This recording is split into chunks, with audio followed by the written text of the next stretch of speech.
My mom kicked me out at 16 so she could focus on raising her new kids.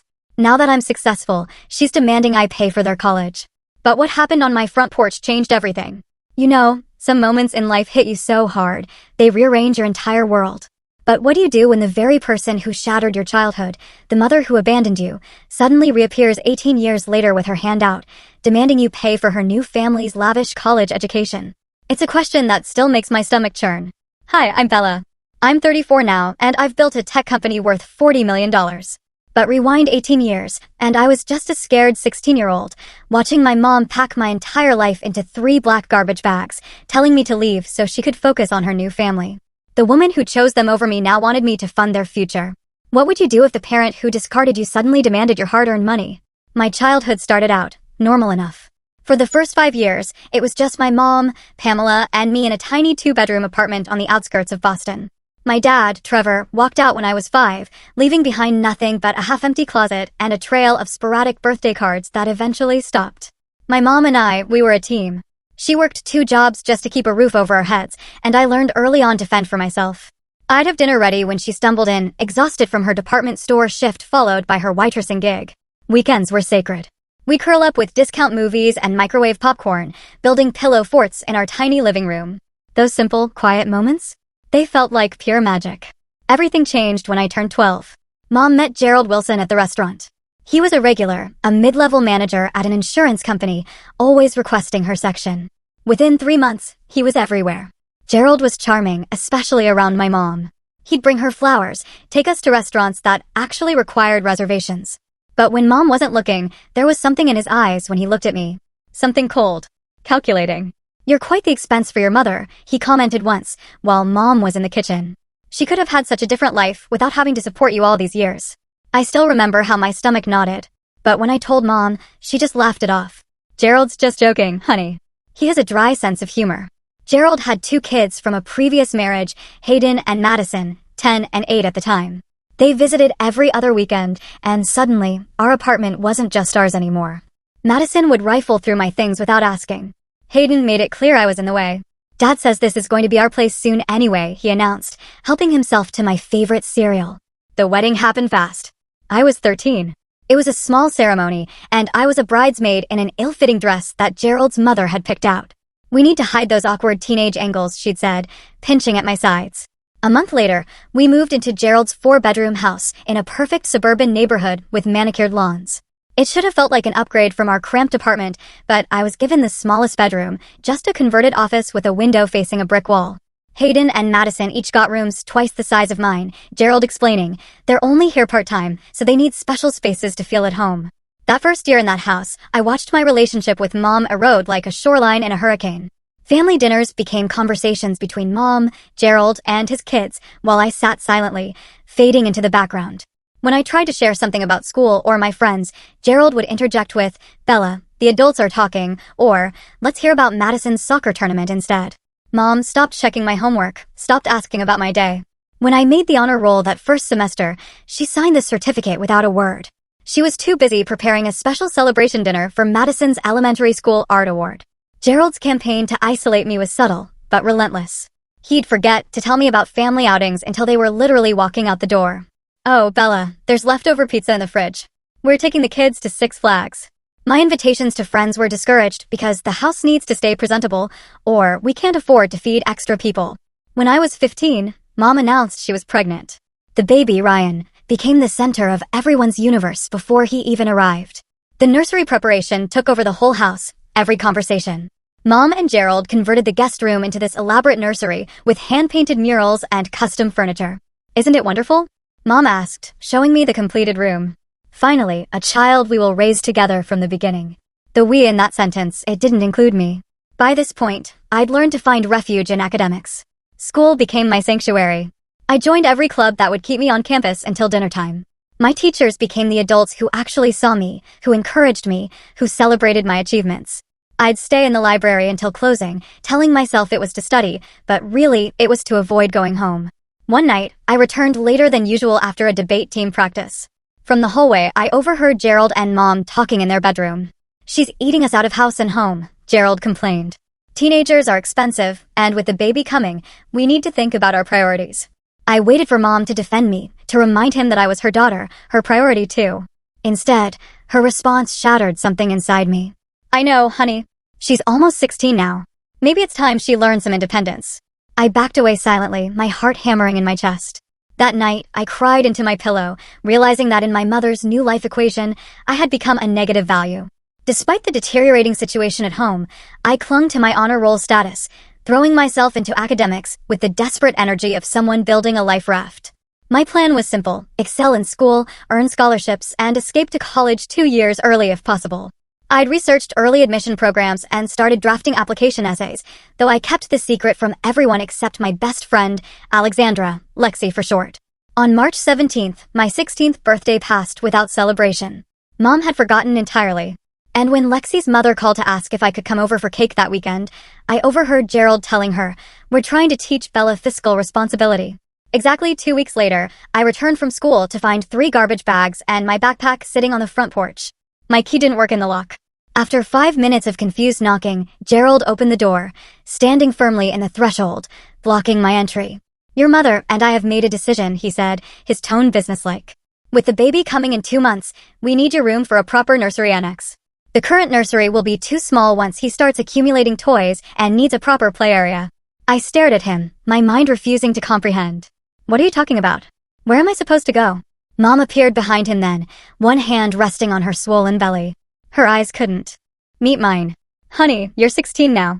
You're practically an adult," she said, her voice thin and rehearsed. "Many kids your age are already working and living independently. Gerald and I need to focus on the little ones now." The weight of what was happening crashed over me in waves. They were throwing me out. My own mother was evicting me to make room for her new family. "You can't be serious," I whispered. "Mom, where am I supposed to live? How am I supposed to finish school?" Gerald cleared his throat. "We've prepared for this transition." He held out an envelope. "There's $300 cash in there. That should be enough for a deposit on a room rental. Your school counselor can help you with the logistics of continuing your education." My hands shook as I took the envelope. $300. The price of discarding a daughter. "We've already contacted your father," Mom added, still not meeting my eyes. "He said he's not in a position to help right now." Of course he wasn't. The man had been absent for 11 years. "What about Grandma Louise?" I asked, desperation rising in my voice. My maternal grandmother lived 3 hours away in a small one-bedroom apartment. "She's too elderly to take on a teenager," Gerald answered for my mother. "Besides, this is an opportunity for you to grow up. You're always talking about independence." I wasn't. I had never once expressed a desire to live on my own at 16. That was their narrative, constructed to alleviate their guilt. Rain began to sprinkle down, dotting the garbage bags containing my possessions. The symbolism wasn't lost on me. "Can I at least come in and use the bathroom? Call someone." My voice had diminished to a near whisper. Gerald checked his watch. "Make it quick. We have a birthing class at 7. Inside, the house already showed signs of my erasure. The few photos that had included me were gone from the hallway wall. My bedroom door stood open, revealing a half-dismantled space.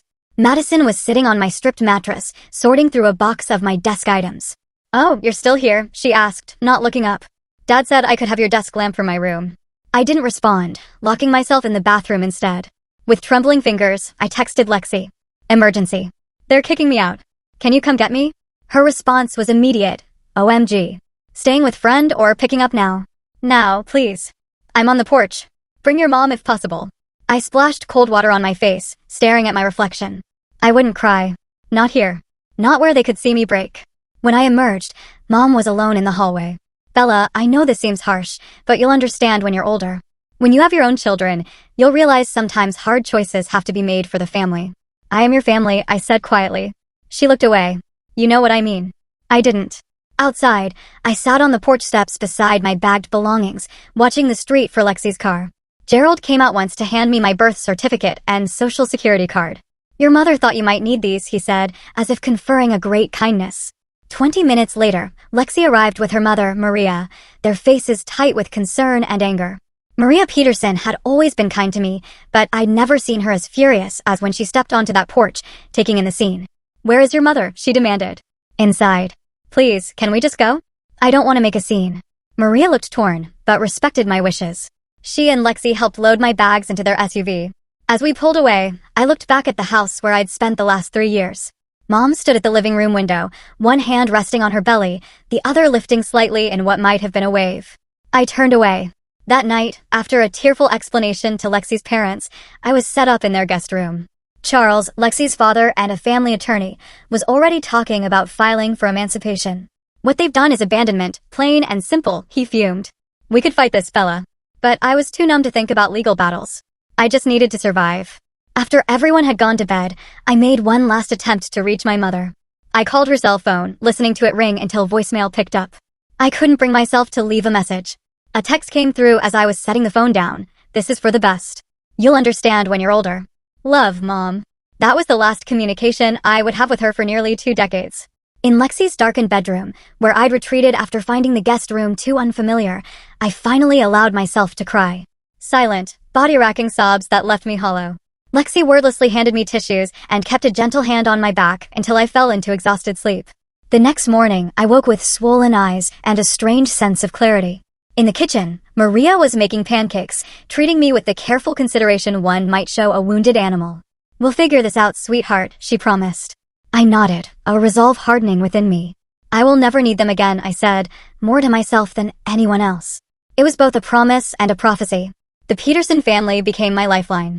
Charles helped me file for legal emancipation, a process that took 3 grueling months of paperwork, court appearances, and humiliating interviews where I had to repeatedly explain why my own mother had discarded me.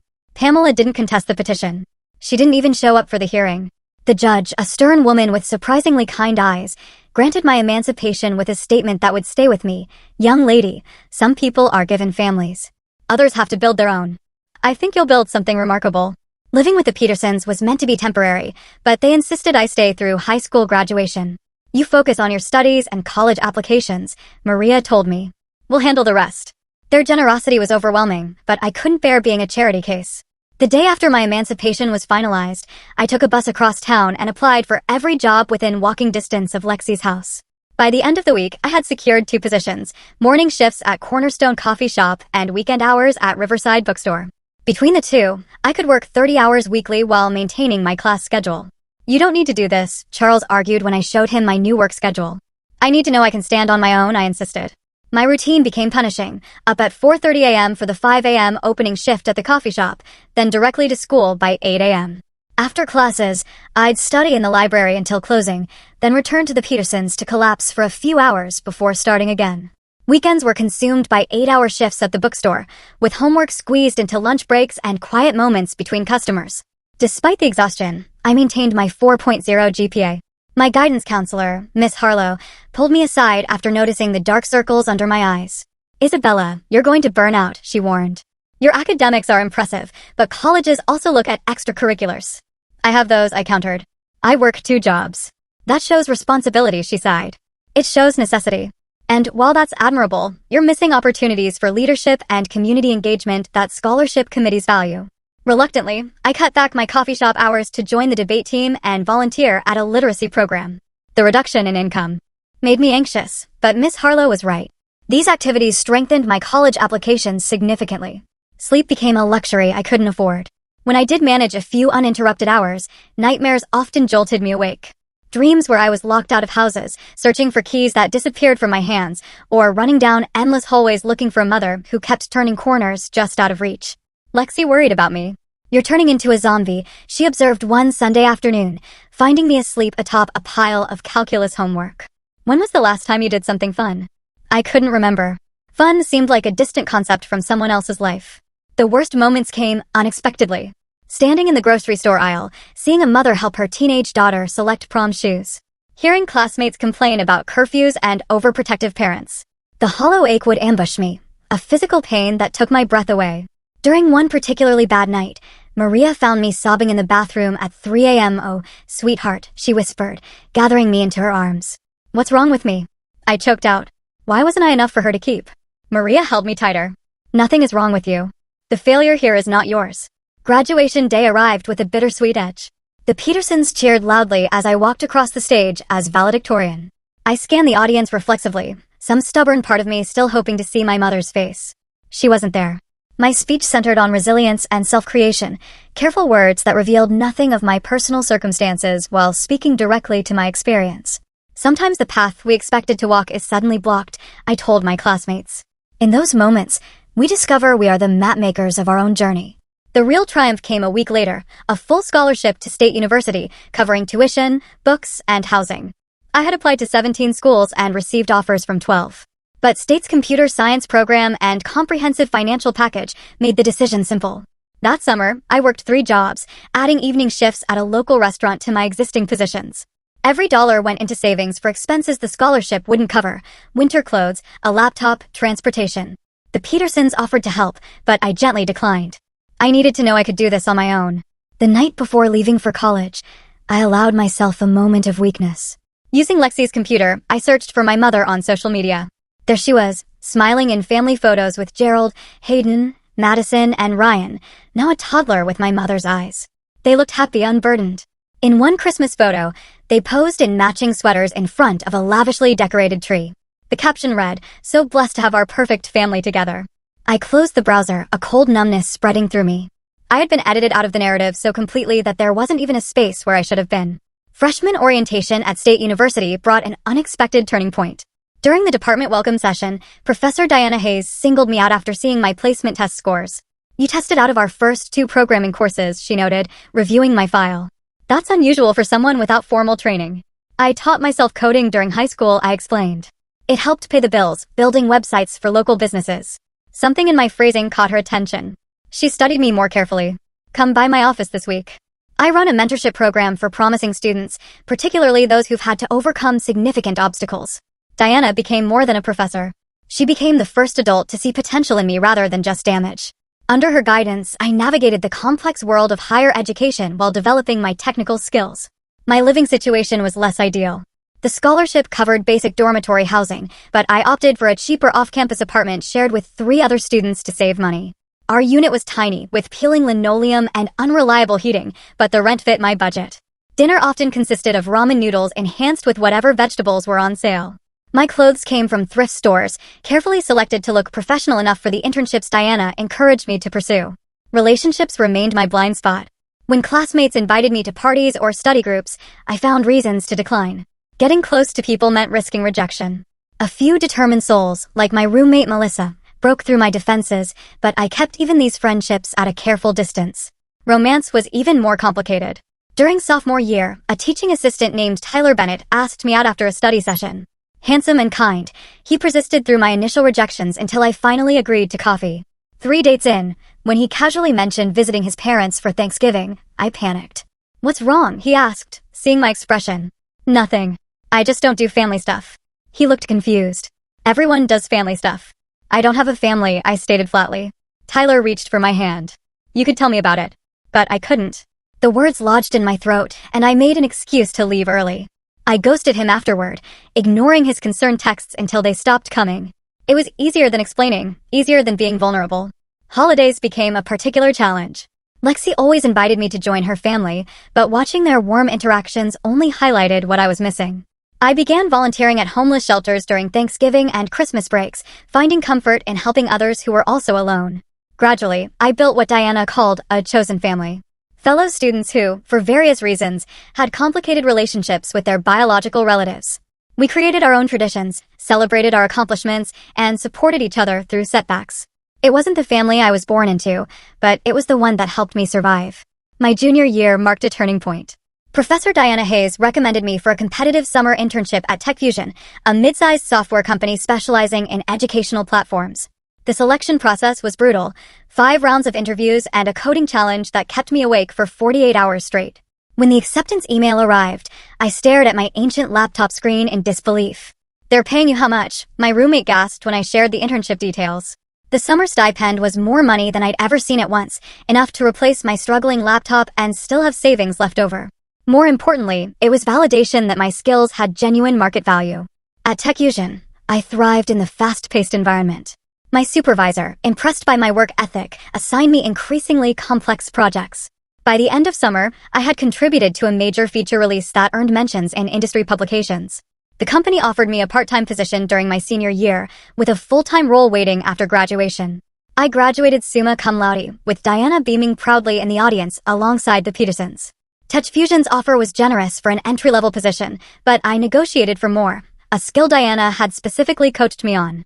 Women, especially those without family safety nets, need to advocate fiercely for their Worth, she'd advised. My early professional years passed in a blur of 60-hour work weeks, industry conferences, and night classes for my master's degree. I changed companies twice, each move bringing significant salary increases and broader responsibilities. Living frugally remained ingrained in me. Even as my bank account grew, I maintained simple habits, investing most of my income rather than spending it. The seed of Mind Matrix germinated at a tech conference in Chicago. While presenting a paper on adaptive learning algorithms, I met Cameron Wright, a charismatic business developer with experience in educational startups. During a coffee break, our conversation shifted from polite networking to excited brainstorming.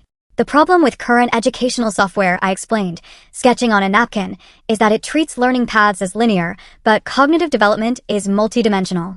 Cameron leaned forward, intrigued. What if we created something that could map those dimensions in real time, adapt not just to what a student knows, but how they learn? By the end of the conference, we had exchanged contact information and agreed to continue the conversation. 3 months of late-night video calls and shared documents later, we decided to take the leap. I maxed out my credit cards to fund initial development, while Cameron leveraged his industry connections to arrange meetings with potential investors. Our first office was Cameron's garage, converted with second-hand desks and the fastest internet connection we could afford. For 6 months, we subsisted on minimal salaries, pouring every resource into building our prototype. The breakthrough came when my algorithm successfully demonstrated adaptation to different learning styles in our pilot testing with local schools. Our first significant investment came from Stanley Thompson, a retired executive who had made his fortune in educational publishing. After our pitch, he sat silently for a full minute before speaking. "My grandson has dyslexia," he finally said. "He's brilliant with numbers, but struggles terribly with reading. Your system, it could have changed his entire educational experience." His initial investment allowed us to hire 3 additional developers and move into proper office space. A year later, our first major contract with LearnQuest, an established online education platform, provided the stability we needed to expand further. Throughout this professional growth, I continued working with Dr. Grace Winters, a therapist specialized in abandonment trauma. Our weekly sessions helped me process the emotional scars that still affected my relationships and decision-making. "I notice you use the word dispensable frequently," Dr. Winters observed during one session. "Tell me about that." I shrugged. "It's just a fact. People are dispensable. Businesses replace employees. Parents replace children. That's your experience, not a universal truth," she countered gently.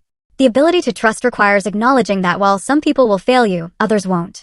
These insights slowly reshaped my approach to relationships. I began allowing colleagues to become friends, accepting invitations to non-work social events, and even attempted dating again. Though my brief relationship with marketing executive Joel Richardson ended when his possessiveness triggered old anxieties. Mind Matrix grew exponentially over the next 5 years. From our original team of 5, we expanded to 50 employees, then 100. Our adaptive learning platform gained recognition for its effectiveness with diverse learning styles, particularly helping students with processing differences who struggled in traditional educational environments. At 28, I purchased my first property, a small but modern apartment in a secure building. After years of precarious housing, owning my own space represented a security I had craved since being thrown out at 16. I slept on the floor the first night, unable to believe it was really mine. The company's trajectory accelerated dramatically during the pandemic as schools worldwide shifted to remote learning. Demand for effective educational technology skyrocketed. Mind Matrix was positioned perfectly. Our years of development in adaptive learning made us leaders in a suddenly essential industry. By my 30th birthday, we had secured Series C funding at a valuation that made headlines in tech publications. I purchased my dream house, a modernist structure with walls of glass overlooking a protected woodland area. The master bedroom was larger than the entire apartment I'd shared with 3 roommates in college. Sometimes, I still woke disoriented, momentarily forgetting that this space belonged to me, that no one could take it away. A Forbes feature story called me Education's Tech Revolutionary, highlighting both Mind Matrix's innovations and my unconventional path. The article mentioned my estrangement from family in a single sentence, respecting my request to keep personal details private. The accompanying photo showed me in my office, surrounded by my leadership team, my chosen family. Through it all, I maintained careful boundaries around my inner circle. Cameron knew most of my history, as did Diana, who had transitioned from mentor to dear friend. The Petersons remained important fixtures in my life, with Lexi's children calling me Auntie Bella. Dr. Winters continued our sessions, now focused less on trauma processing and more on maintaining balance amid success. For 18 years, I had no contact with my mother or her family. I didn't seek information about them, and they made no attempts to reach me. The complete severance was both a wound and a callous, painful, but protective. I had built my life without them, brick by determined brick. I assumed they had done the same. Until that Tuesday morning, when my carefully constructed world tilted on its axis with a simple email notification: Pamela Wilson wants to reconnect. The email arrived during my morning routine, coffee at my kitchen island while reviewing overnight reports from our international team. The notification chimed softly, nestled between meeting reminders and industry newsletters. The sender name jolted me like an electric shock: Pamela Wilson. Subject: we need to talk. My coffee cup froze halfway to my lips. The room suddenly seemed too bright, too sharp. My pulse hammered in my ears as my body responded before my mind could process what was happening. Breath shortened. Hands trembled.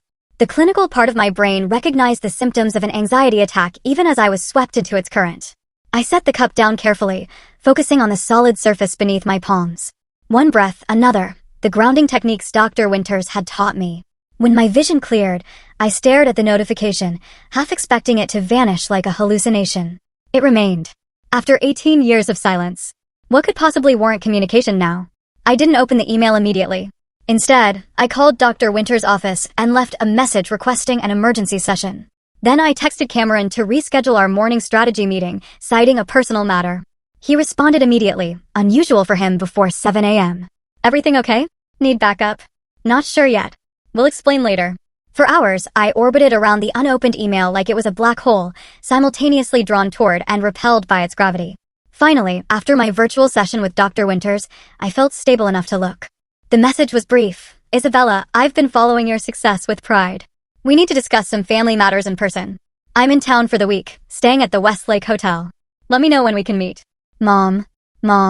No acknowledgement of our arrangement, just pride in the success she had no part in creating, and a presumptuous request for my time.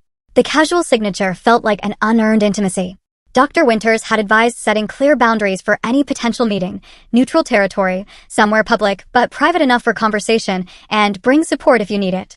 After 3 drafts, I sent a response agreeing to meet at Elian Cafe, an upscale establishment known for its discreet seating and professional clientele.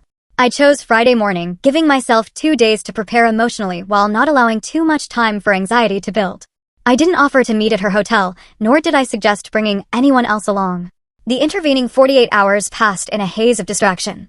I reviewed quarterly projections without absorbing the numbers. I nodded through presentations while mentally rehearsing what I might say to the woman who had discarded me. Cameron noticed my preoccupation, but respected my privacy until I was ready to share. Friday morning arrived with oppressive clarity.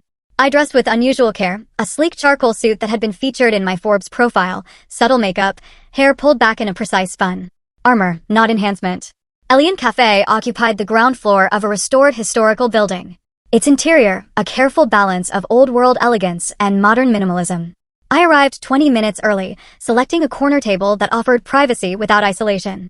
The maitre d', recognizing me from local business publications, accommodated without question. When Pamela entered precisely at 10 a.m., I almost didn't recognize her. In my mind, she had remained the 37-year-old who had stood behind Gerald on that porch, avoiding my eyes. The woman approaching my table was in her mid-50s now, her once auburn hair streaked with gray, fine lines etching the corners of her eyes and mouth.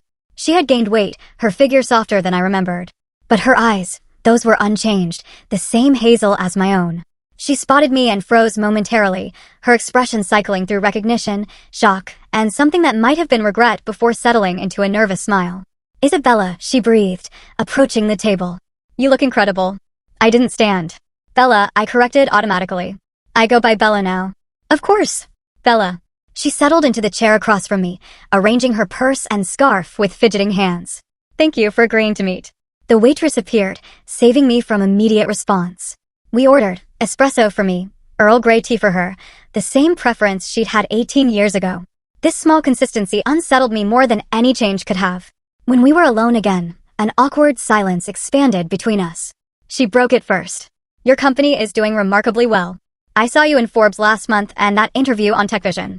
You were always so smart. Thank you, I replied, my voice carefully modulated. Though I'm curious how you've been following my career. We haven't exactly been in contact. She had the grace to look embarrassed. Alexandra's mother, Maria, she and I reconnected on social media a few years ago. She occasionally mentions you. The revelation that Maria Peterson, who had been more mother to me than Pamela, maintained any connection with the woman who had abandoned me felt like a small betrayal. I made a mental note to address this later. I see. Well, I doubt you requested this meeting to discuss my media appearances. What family matters do we need to discuss? Pamela sipped her tea, clearly searching for the right words. You've done so well for yourself. Built this amazing company. Become so successful. I had no choice but to succeed, I stated flatly. Failure wasn't an option when I had no safety net. She flinched but continued. The thing is, Hayden and Madison are college age now. Hayden's been accepted to Princeton for their architecture program, and Madison wants to pursue pre-med at Johns Hopkins. The direction of the conversation became suddenly, painfully clear. Both prestigious institutions, I noted neutrally. Congratulations to them. Yes. Well, Pamela set down her cup. That's partly why I wanted to see you. These schools are extremely expensive, even with partial scholarships. Hayden's program alone is over $70,000 a year with housing and expenses. I waited, forcing her to articulate the request explicitly. Gerald's business ventures haven't been successful lately. We're quite underwater with the mortgage and with 3 tuitions to consider. She trailed off, then straightened her shoulders. We're family, Bella. Family helps family. I thought, given your financial situation, you might be willing to assist with their education. The audacity momentarily robbed me of speech. 18 years of silence, and she appeared now with her hand extended, expecting financial support for the very family that had replaced me. 3 tuitions? I finally managed. Yes, Ryan's a senior in high school now. He's looking at NYU for film studies. Ryan, the baby whose impending arrival had been the excuse for my expulsion, now approaching the age I had been when they threw me out. Let me make sure I understand, I said slowly. You want me to pay for the college education of your children with Gerald? The same children you prioritized over me to the point of making me homeless at 16. Is that correct? Pamela shifted uncomfortably. That's the harsh way of putting it. After everything I sacrificed raising you, sacrificed. The word escaped as a sharp laugh. You abdicated your responsibility. You chose a man over your child. You were practically an adult, she countered, the familiar justification slipping out. And it worked out for the best, didn't it? Look at what you've accomplished. I succeeded despite what you did, not because of it. The coffee cup trembled slightly in my hand. I set it down carefully, unwilling to show how deeply this conversation was affecting me. Pamela leaned forward, her expression earnest. Bella, the past is the past. Can't we move forward as a family? The kids are so bright, so promising. They shouldn't have to struggle through student loans and minimum wage jobs like I did, I finished. Because that would be terrible, wouldn't it? That's not what I meant. But it was exactly what she meant. The realization washed over me in a wave of clarity. In her mind, my success had retroactively justified her abandonment. More disturbingly, she saw my resources as rightfully available to her real family. The children she hadn't discarded. How much? I asked abruptly. Hope flickered across her face. Well, with 3 tuitions, plus some help with our mortgage, we're talking about maybe $200,000 a year for the next 4 to 6 years, depending on their graduate school plans. Over $1 million. The figure wasn't impossible for me. Mind Matrix's recent valuation and my majority ownership made it technically feasible. But the presumption behind the request was staggering. We could set up a monthly transfer, she continued, misinterpreting my silence as consideration. Gerald has prepared some figures. He wanted to come today, but I thought it would be better if we spoke woman to woman first. The mention of Gerald sharpened my focus. I stood abruptly, gathering my belongings. I need to go. But we haven't finished discussing. I've heard enough for today. My voice sounded distant to my own ears, as if coming from underwater. I'll consider your request and be in touch. When can we expect the first check? She called as I turned to leave. I didn't answer, maintaining my composure until I reached my car in the parking garage. Once inside the privacy of the tinted windows, I gripped the steering wheel and released a shuddering breath that transformed into a sob. The audacity. The entitlement. The complete lack of recognition for the trauma they had inflicted. My phone buzzed with a text from Pamela. Think about what family means, Bella. Blood is thicker than water. I laughed bitterly through my tears. She had the proverb wrong. The original saying was, the blood of the covenant is thicker than the water of the womb. Meaning chosen bonds are stronger than those of mere biology. My hands still shaking, I called the one person who had earned the right to see me in this state. Cameron, I need you. Can you come over? By the time Cameron arrived at my house, I had moved through the initial shock into a cold, analytical anger. He listened without interruption as I recounted the meeting, his expression darkening with each detail. The absolute nerve, he finally exploded when I finished. After what they did to you, they expect you to bankroll their kids. I hope you told her to go to hell. I didn't tell her anything, I said. I needed to process first. Cameron paced my living room, more agitated than I'd ever seen him. There's nothing to process. The answer is no. End of discussion. His protective fury was comforting, but didn't address the complexity of my feelings. Over the next week, I consulted my inner circle individually, seeking diverse perspectives on a situation with no clear moral guideline. Lexi, who had witnessed my devastation firsthand, was unequivocal. They abandoned you when you needed them most. You owe them nothing. She pulled up old photos on her phone, me sleeping on her bedroom floor that first night, hollow-eyed at graduation, working double shifts during college breaks. Don't forget what they put you through. Don't let them manipulate you now. Diana offered a more measured view, shaped by her own complicated family history. The question isn't whether you owe them, you don't. It's whether helping would bring you peace or reopen wounds. Over tea in her university office, surrounded by books and student papers, she added, family obligations are culturally constructed. In some traditions, you would be expected to support them regardless of past treatment. In others, they severed all claims on you the moment they put you out. You get to decide which framework governs your relationship. Dr. Winters provided the most comprehensive analysis during an extended session. You're experiencing several overlapping emotional responses, she observed. There's the trauma response. The 16-year-old in you is still hurt and angry. There's moral indignation at their entitlement. But I'm also hearing something else. Curiosity about these siblings you never knew. She was right.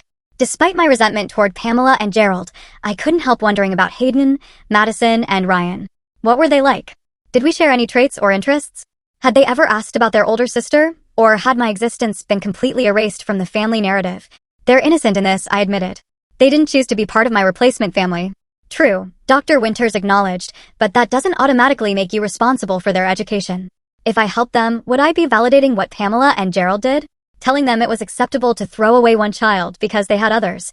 That depends on your terms and boundaries, she said. Financial assistance doesn't require emotional submission. Throughout these conversations, Pamela continued her campaign via text and email.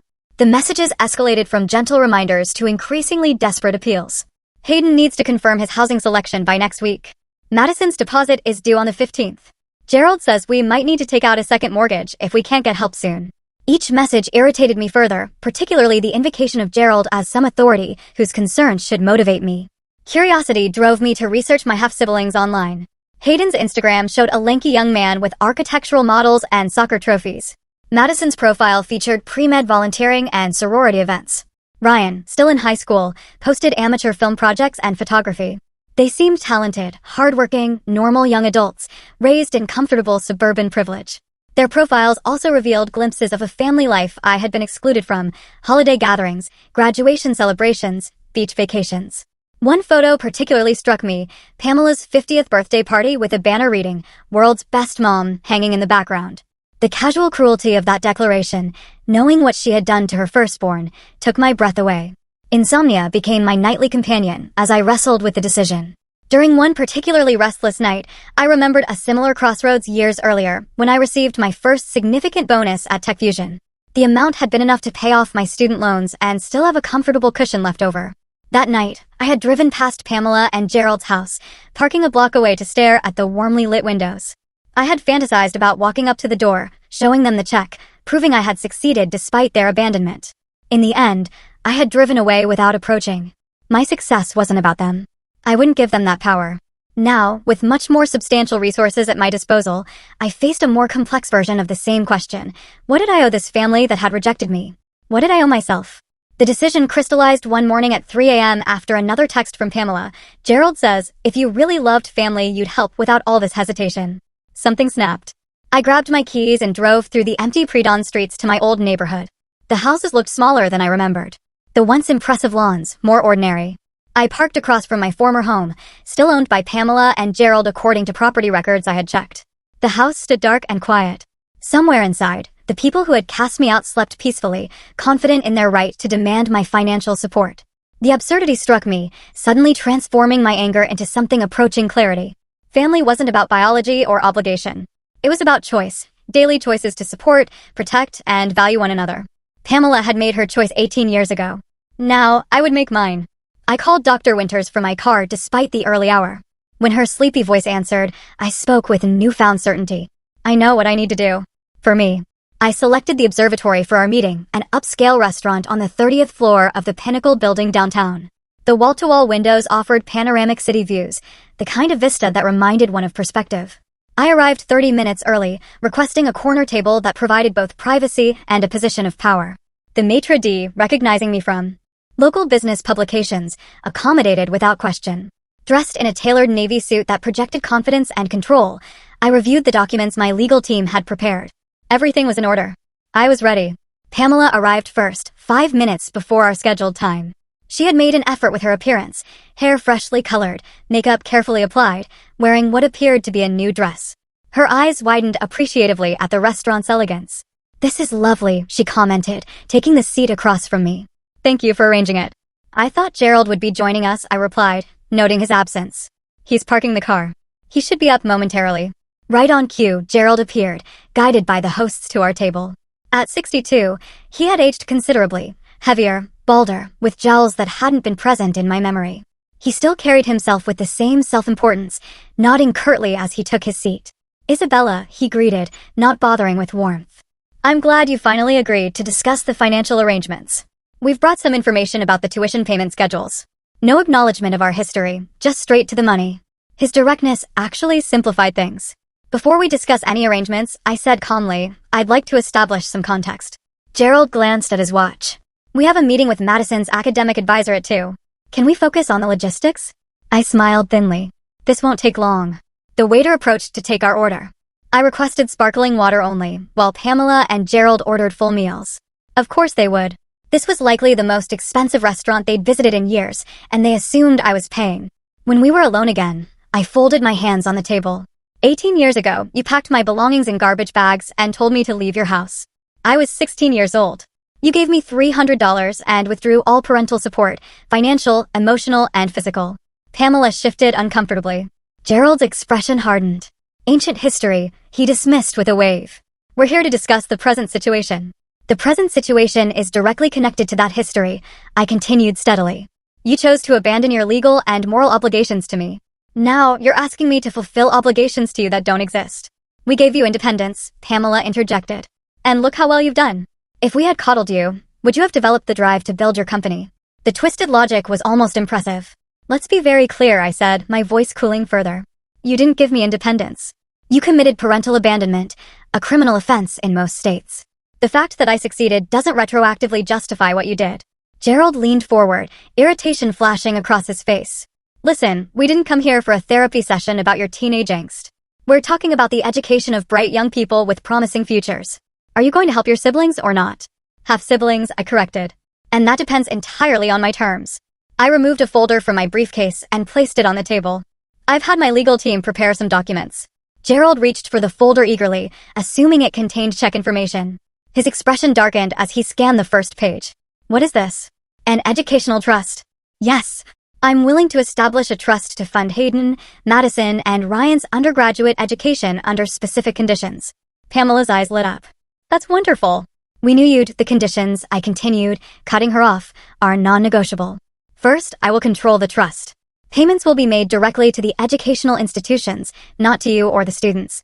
Second, living expenses will be covered through a meal card and housing system, with a modest monthly stipend for personal expenses.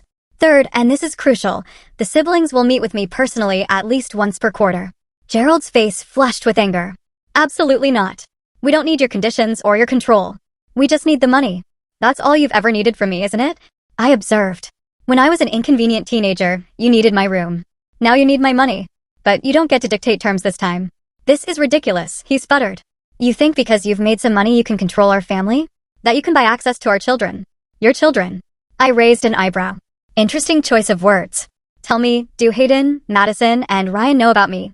The silence that followed answered more clearly than words could have. "They don't know they have a half-sister, do they?" I pressed. Pamela looked down at her hands. "We never found the right time to tell them." The revelation shouldn't have shocked me, but it did. They hadn't just removed me from their home, they had erased me from their family narrative entirely.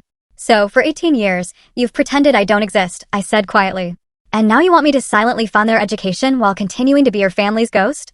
"It would be confusing for them now," Gerald argued. "They don't need to know about ancient family complications." "I'm not a complication. I'm your wife's daughter." I turned to Pamela, their half-sister. "What difference does it make?" Gerald demanded. "They've grown up without you. They don't need you in their lives now. Then they don't need my money either." I closed the folder. My final condition is non-negotiable. If you want my financial support, you will tell your children the truth about me and about what you did. All of it. Before any money changes hands. Gerald stood abruptly, his chair scraping loudly against the floor. This is extortion. You're holding money over our heads to force your way into our family. No, I corrected calmly. I'm establishing boundaries around how I'm willing to help. You're free to decline. Come on, Pamela, he ordered. We're leaving. We'll figure out the tuition another way. Pamela hesitated, looking between her husband and me. Gerald, maybe we should consider, now, Pamela. His tone left no room for argument as he stormed toward the elevator. Pamela lingered, conflict evident in her expression. He'll calm down, she said quietly. We do need the help. Maybe we can work something out. My terms won't change, I replied. And they apply to you as much as to him. I won't be your secret shame anymore, Pamela. Either I exist as part of this family's history, or I don't exist to you at all, including financially. She bit her lip. It's complicated, Bella. We've built a certain narrative over the years. Yes, a fictional one. The kids have always believed our family is perfect. No family is perfect, especially not one built on erasing a child. Pamela glanced toward the elevator, where Gerald was impatiently holding the door. I need to go. I'll talk to him. Try to make him understand. Do what you need to do, I said. My offer stands as stated. After she left, I remained at the table, watching the city sprawl below. The confrontation had gone almost exactly as I'd anticipated, yet I felt strangely hollow. The righteous anger that had carried me through the meeting ebbed, leaving quiet certainty in its wake. 3 days passed without contact. Then a text from an unknown number. Is it true? Are you really our sister? This is Madison Wilson. The message was followed by another. Mom finally told us. Everything. I have so many questions. Can we meet? I stared at the phone, emotions turning. They knew. Pamela had actually told them the truth, or some version of it. This was uncharted territory. After careful consideration, I agreed to meet Madison at a quiet cafe near her campus. She arrived looking nervous, a younger version of Pamela with Gerald's chin and height. She hesitated before sitting across from me. I don't even know what to call you, she admitted. Mom always said she only had 3 children. Bella's fine, I offered. Why didn't you ever try to contact us? The question held no accusation, just genuine curiosity. I was explicitly unwelcome, I explained carefully. And later, I assumed you didn't know I existed. We didn't. Madison twisted her napkin anxiously. Mom told us yesterday. Dad was furious. They had this huge fight. Hayden still isn't speaking to either of them. I'm sorry you're caught in the middle of this. She shook her head. Don't apologize. What they did to you was. I can't even imagine throwing out your own child. Who does that? The validation from this young woman, this stranger who shared my blood, was unexpectedly powerful. Over the next month, I met each sibling individually. Hayden was angry and defensive at first, loyal to the parents he had always known as devoted. His hostility softened only after seeing photographs Lexi had preserved from our teenage years, tangible evidence of the girl who had been discarded. Ryan, the youngest, approached our meeting with a filmmaker's curiosity. It's like discovering a missing chapter in our family story, he observed. One that completely changes the plot. I established the educational trust as promised, with quarterly meetings as a condition for continued support. I maintained firm boundaries with Pamela and Gerald, civil interaction during necessary communications about the trust, but no personal relationship. Pamela continued attempting to bridge the gap, sending birthday cards and holiday invitations. I politely declined. She wanted absolution without accountability, forgiveness without genuine remorse. I couldn't offer that. Not yet. My relationship with my half-siblings developed slowly, cautiously. We were connected by blood, but separated by years of absence and the uncomfortable knowledge of our parents' actions. Madison became the most consistent presence, texting regularly with updates about her pre-med studies. Hayden gradually warmed to occasional phone calls, while Ryan sent video projects for my feedback. During our 3rd quarterly meeting, Madison asked the question they had all likely been considering. Will you ever forgive Mom and Dad? I considered my answer carefully. Forgiveness isn't a single moment. It's a process. I'm working on it. But it doesn't mean I'll ever trust them or want them in my life. That's fair, she acknowledged. Sometimes I'm not sure I forgive them either, and I had the easy side of the situation. The journey from abandoned teenager to successful adult had shaped every aspect of my identity. The wounds would always be part of me, but they no longer defined me. I had built a life, a career, and now tentative connections with siblings I never expected to know. Family, I had learned, was more complex than biology. It was created through choices, daily decisions to value, protect, and remain present for one another. My chosen family, Cameron, Diana, Lexi, and others who had earned my trust, remained my foundation. My half-siblings represented something new, a a bridge between my past and future. A chance to reclaim part of what had been taken without surrendering my hard-won autonomy. As for Pamela and Gerald, I maintained the boundaries they had never respected. They had made their choice 18 years ago. Now I had made mine, to help their children without allowing them back into my life. To acknowledge our connection without accepting their narrative. To move forward on my terms, not theirs. The abandoned girl who had slept on her best friend's floor with $300 to her name would always be part of me. But she wasn't the whole story anymore. I had written the rest myself, one determined day at a time. Have you ever had to set difficult boundaries with family members who hurt you? I'd love to hear your thoughts in the comments below.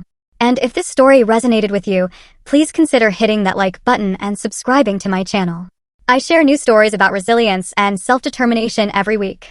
Remember, sometimes the family we create is more valuable than the one we're born into. Thank you for listening, and I wish you strength on your own journey, whatever challenges you may be facing.